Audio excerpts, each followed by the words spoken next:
Dieu nous bénisse. Je veux parler avec vous ce soir de la délivrance et de la sanctification. Amen. Dis avec moi délivrance et sanctification.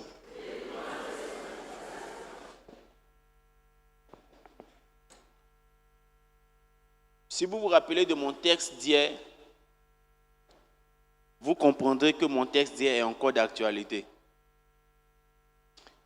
Parce que mon texte d'hier parle de fils prodigue qui était dans les ports et paf, qu'il y a eu une lumière qui a pris conscience et il a dit, j'irai vers mon père et je lui dirai, j'ai péché contre le ciel et contre toi.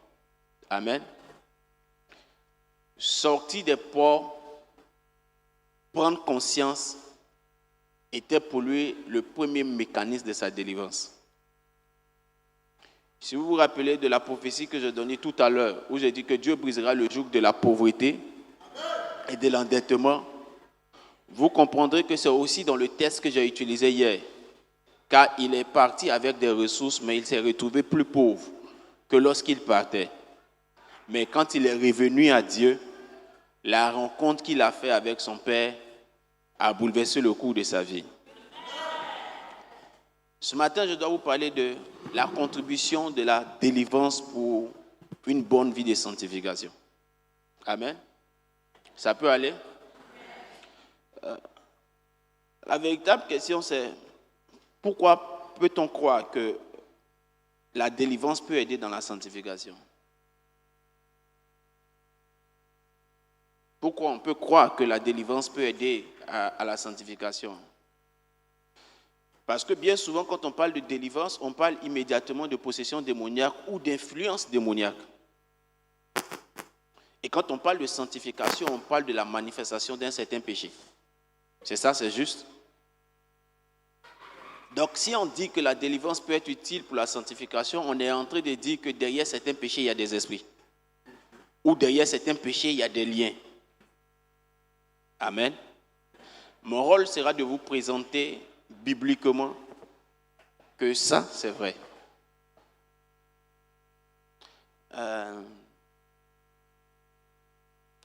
Je vais vous montrer à partir de certains cas qui vont nous aider comme point de prière. J'ai aimé un verset que j'ai découvert encore ce matin quand j'étais encore en train de réviser. C'est un tout petit verset. On peut le découvrir ensemble avant qu'on ne lise les autres textes. Vous savez, j'ai été comme un enfant, quand il découvre quelque chose qui est bon, il est pressé de sortir pour aller montrer à ses amis. Donc je suis venu avec mon petit verset pour vous le montrer. Tu peux prendre ta Bible dans le livre de Proverbes, chapitre 5, verset 22. Ce seul verset déjà répond à 75% à notre question et à notre préoccupation. Le méchant est pris dans ses propres iniquités. Il est saisi par les liens de son péché. On va lire notre texte. Le méchant, reviens. Le méchant est pris dans ses propres iniquités. Il est saisi par les liens de son péché. L'iniquité, c'est une pratique. Un homme inique, c'est quelqu'un qui pratique le péché. On ne reviendra pas sur tout ce qui a déjà été enseigné, mais nous savons déjà que nous ne sommes plus pécheurs, mais nous pouvons pécher. Par la grâce, nous ne sommes plus pécheurs. Nous sommes saints positionnellement et en évoluant progressivement, on devient de plus en plus saints en se sanctifiant. Donc on n'a plus la nature de pécheur. Mais l'iniquité, c'est quelqu'un qui décide de pratiquer le péché comme s'il n'avait pas connu Christ. Et la deuxième partie du texte dit, en le faisant, il crée un lien. Il est saisi par le lien de son péché. Le lien s'établit simplement en faisant introduire dans le quotidien de ta vie une entité démoniaque qui vient se positionner sur l'habitude que tu avais de pratiquer le péché pour que tu puisses le faire plus facilement. Là, c'est à ton niveau d'abord. La deuxième chose que le lien va créer, après avoir envoyé un démon qui se pose sur la pratique de ce péché, la deuxième chose que le démon va créer maintenant, c'est d'introduire la pratique du péché dans ton sang. Quelqu'un comprend ce que je suis en train de dire? La première chose, c'est que à force de pratiquer, un démon vient s'installer pour que tu n'aies plus la force de ne plus le faire. Pour que chaque fois que tu le fais, tu te sentes à l'aise. Quand il s'installe, il tue ta conscience. Et pour toi, pratiquer, ça devient une nouvelle nature. La deuxième chose qu'il fait, le démon qui s'est installé, introduit le péché dans ton sang, comme tu aurais pris de l'aspergique ou du paracétamol que tu fais fondre dans l'eau. Il introduit maintenant ce péché-là dans ton sang. Quand il introduit le péché dans ton sang, il devient maintenant un lien, pas pour t'enchaîner seul, mais maintenant pour enchaîner tous ceux qui sortiront et qui seront liés à ton sang. Quelqu'un comprend bien? Donc quand on arrive à ce stade, il faut aller comprendre que ceux qui naissent après toi peuvent pratiquer le même péché auquel tu t'es attaché. Si tu veux acclamer, acclame Dieu. C'est alors qu'on pourra voir dans certaines familles que là-bas, ils ont l'art du mensonge. Il y a des familles comme ça qui ont l'art du mensonge. Vous savez ça? Là-bas, quand on te dit il est midi, il faut bien regarder l'heure. Il est matin, il te dit bonjour, regarde l'heure d'abord. Il ne faut pas regarder le soleil, il faut regarder l'heure. Parce que mentir est facile chez eux. Il ne faut aucun effort. Amen. Quand on arrive à ce stade,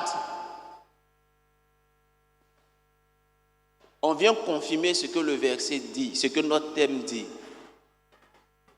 La sanctification par la délivrance. Parce que quelqu'un qui a hérité par son sang une manière de pratiquer un péché, une influence d'un péché qui est en lui, il ne peut pas s'en défaire par sa seule volonté.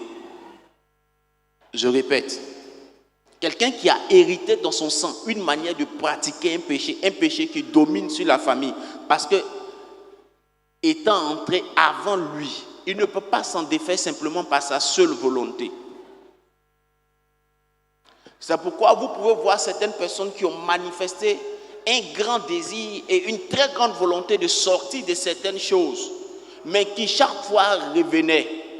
C'est le fait de revenir là qui confirme la notion de lien. Le lien, c'est quoi? C'est juste une corde en image qui attache le pied d'un animal à un mât. Il peut bouger. Parce qu'il bouge, il peut croire qu'il est libre. Mais quand il voudra avancer et aller au-delà de la taille du lien qu'il a attaché au mât, c'est alors qu'il se rendra compte qu'il n'était pas libre. Tu feras l'effort de vivre ta vie chrétienne. Mais quand tu décideras de t'émanciper de cette manière de vivre, de sortir de ce type de péché, c'est alors que tu te rendras compte que ce n'est pas simple.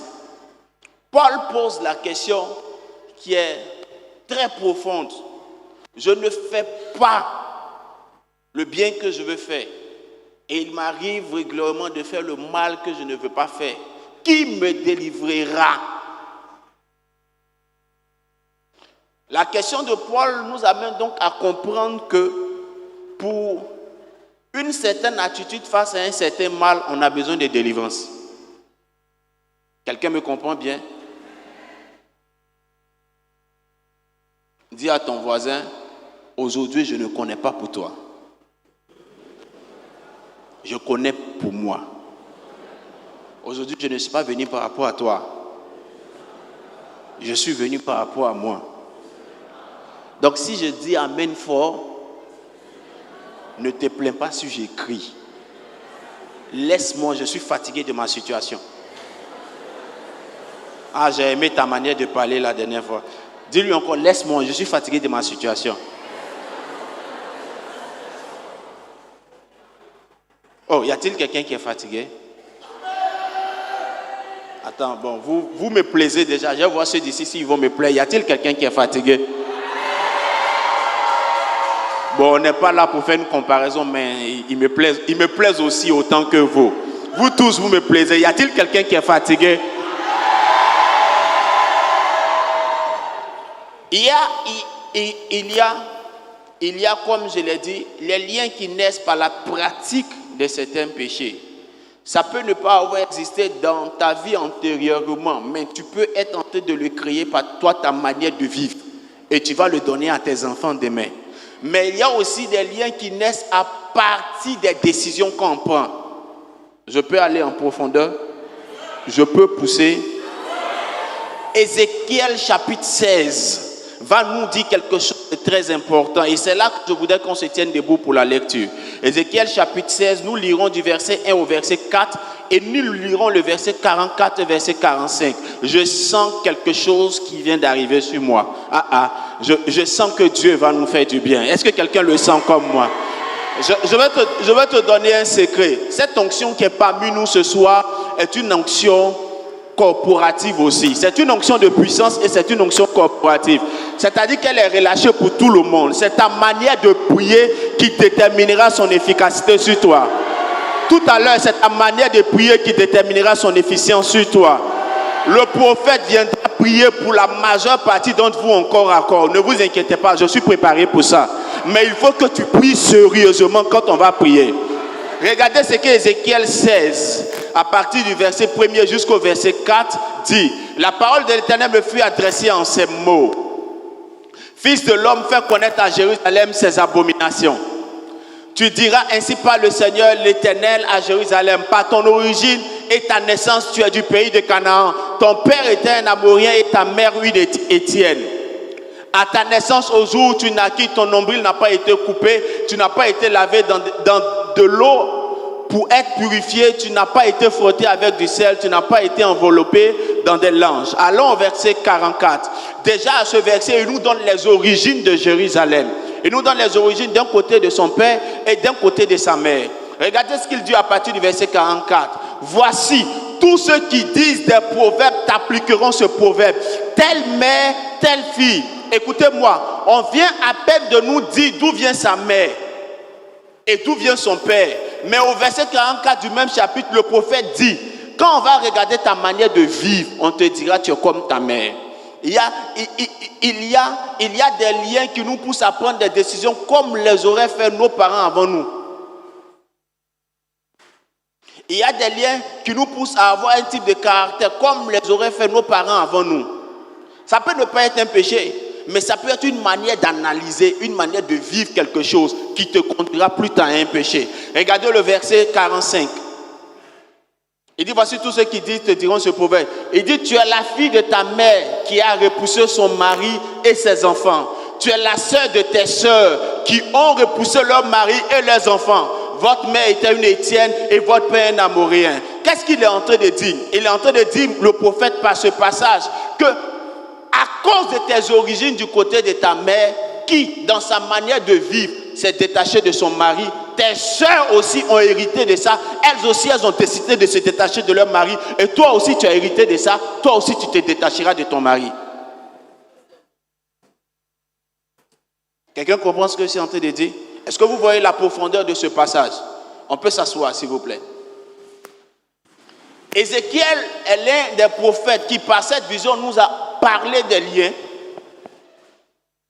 Et par ce passage, il est en train de nous dire qu'il y a aussi le transfert de caractère et d'analyse et de logique.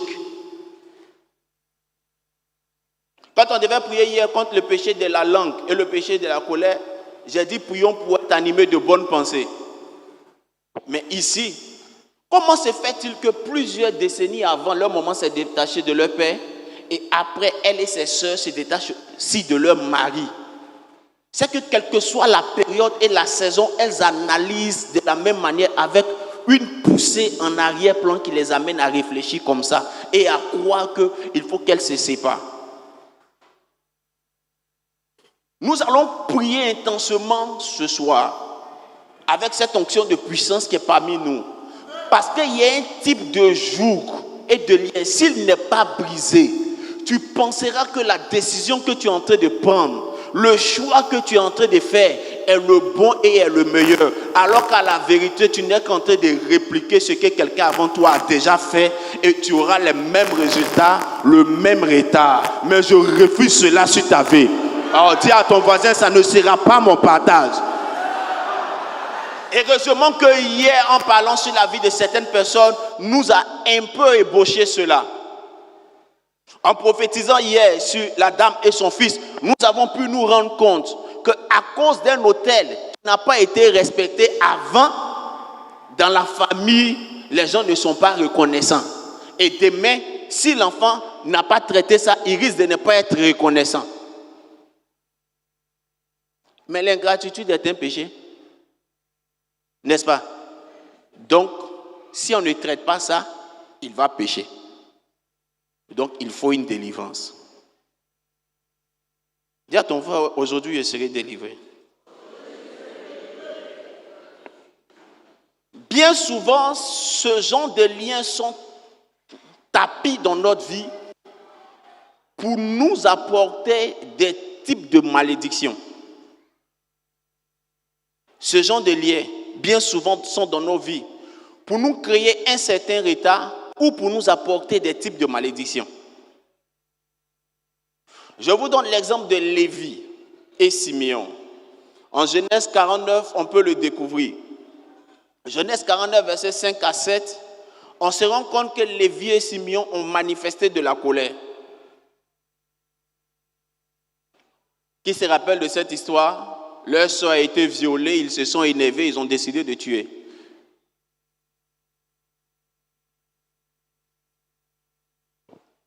Et quand ils ont décidé de tuer, leur père s'est mis en colère. La colère de leur père l'a amené à proclamer une malédiction. Simeon et Lévi sont frères. Leurs glaives sont des instruments de violence. Que mon âme n'entre point dans leur conciliabule, que mon esprit ne s'unisse point à leur assemblée, car dans leur colère, ils ont tué des hommes et dans leur méchanceté, ils ont coupé des jarrets des taureaux. Maudite soit leur colère. Dès que le patriarche finit de dire ça, dans leur lignée plus tard, tous ceux qui vivront la même manifestation de la colère peuvent hériter de la même malédiction. Car elle est violente et leur fureur, car elle est cruelle. Je les séparerai dans Jacob et je les disperserai dans Israël. L'une des manifestations les plus exemplaires qu'on a vues de ce passage, c'est dans la vie de ceux de la tribu de Lévi. On a pu voir un homme qui s'appelle Moïse tué juste parce qu'il est en colère. Vous vous rappelez? On a pu voir la première catégorie de personnes qu'on peut enterrer vivants sous la colère de Moïse. Vous vous rappelez? Coré, Datam, Abiram. Moïse était en colère, il a parlé, ils ont été enterrés vivants. Mais on a pu voir un Moïse sous la pression du peuple être en colère face au rocher d'Israël. Peut-être parce que ça n'a pas été traité. Mais on a aussi pu voir un Moïse ne pas pouvoir entrer à Canaan. C'est pourquoi je dis que cette colère a pour but, sinon ce type de lien de péché a pour but de créer soit un retard ou susciter une malédiction.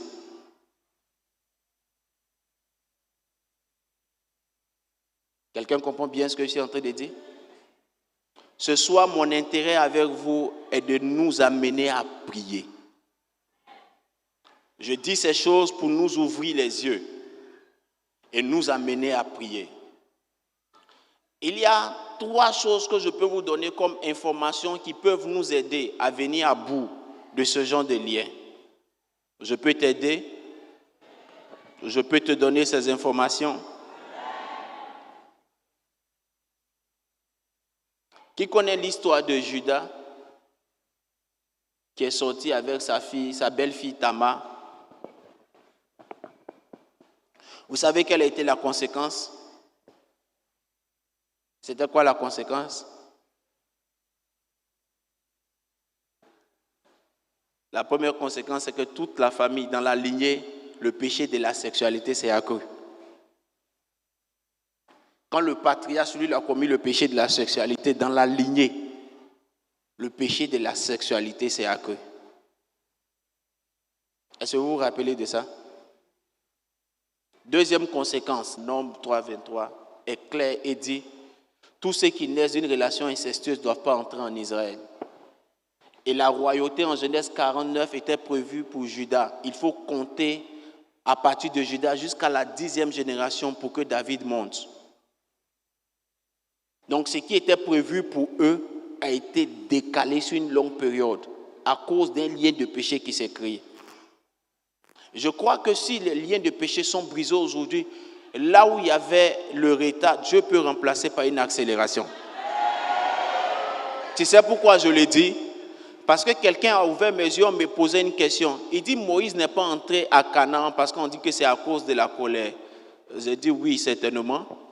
Mais après, il me dit, mais écoute, quand Jésus est venu à la transfiguration, Moïse est venu. Donc, je veux croire une chose. Sur le mont de notre transfiguration à ce Sinaï, Dieu te donnera d'entrer. Et ils n'ont pas compris. Je veux croire que sur ce mont de la transfiguration, Dieu te permettra de rattraper les opportunités que tu as perdues.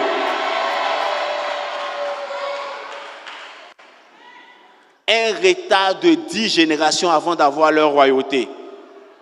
Parce que quelqu'un s'est amusé à aimer la sexualité et à la pratiquer de la mauvaise des manières. Dis à ton voisin, ça ne sera pas ma portion. Je t'ai en train de te dire que j'ai 3 contributions pour t'aider à pouvoir sortir d'une telle situation. La première contribution que j'ai pour pouvoir t'aider à sortir d'une telle situation est celle-ci. C'est la contribution du combat spirituel. Le combat spirituel est une très, très grande contribution. La première contribution, c'est le combat spirituel. Une vie acharnée de combat spirituel nous aide à gagner de l'avance sur une telle situation. Quelqu'un comprend ce que je suis en train de dire? Cibler le péché, observer son influence à une certaine échelle dans la famille et puis le combattre. Il ne faut pas le faire comme si tu es content ou tu n'es pas content, comme si tu as le choix. Il faut le faire parce que tu n'as pas de choix. Est-ce que quelqu'un comprend ce que je suis en train de dire? Fais-le parce que tu n'as pas de choix. Imagine tout le retard que tu es en train de vivre à cause du péché duquel tu n'arrives pas à te défaire et l'impact que ça aura sur tes enfants et bats-toi jusqu'à ce que tu arrives à changer. Le combat spirituel. Dans le combat spirituel, nous nous inspirons de Jérémie chapitre 1 verset 10. C'est ce que nous allons faire tout à l'heure et nous allons nous battre. Nous allons travailler sur le fondement. Nous allons briser les liens et nous allons chasser les démons. Nous allons faire quoi?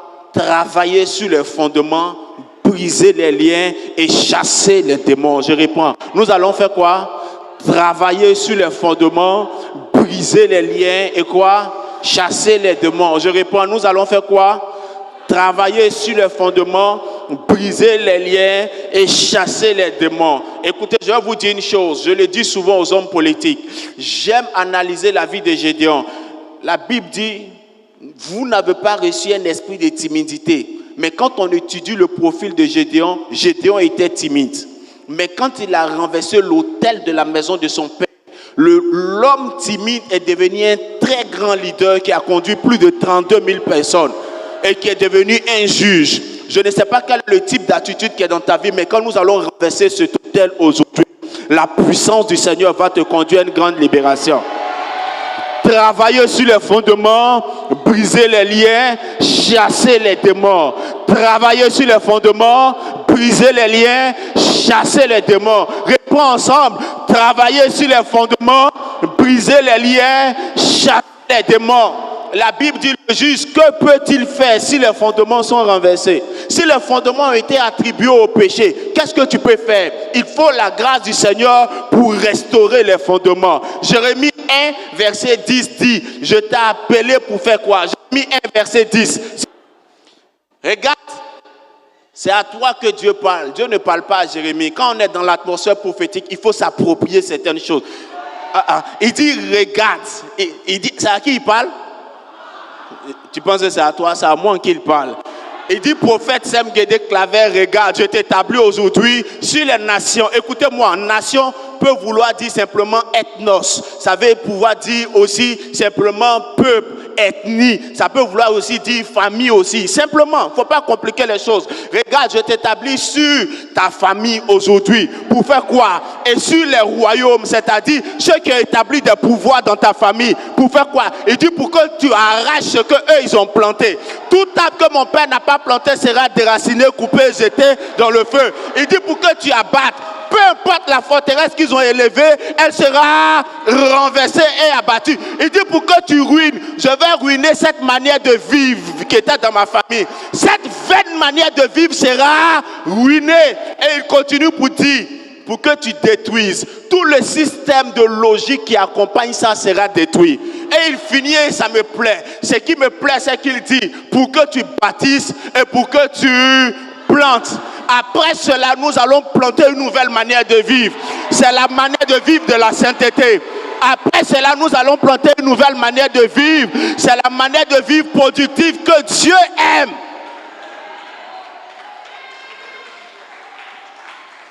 J'ai commencé à sentir l'onction prophétique, mais une onction de puissance qui est venue sur moi. Je te conseille de prier. Je te conseille de faire quoi? Je te conseille de faire quoi? On priera pendant 30 minutes non-stop. 30 minutes non-stop.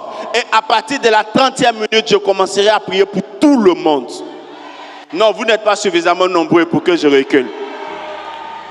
La deuxième contribution que j'ai pour toi ce soir pour être délivré, c'est la contribution du prophétique. Là où des choses ont été faites de manière ancienne, il faut quelqu'un à qui Dieu ouvre les yeux pour voir.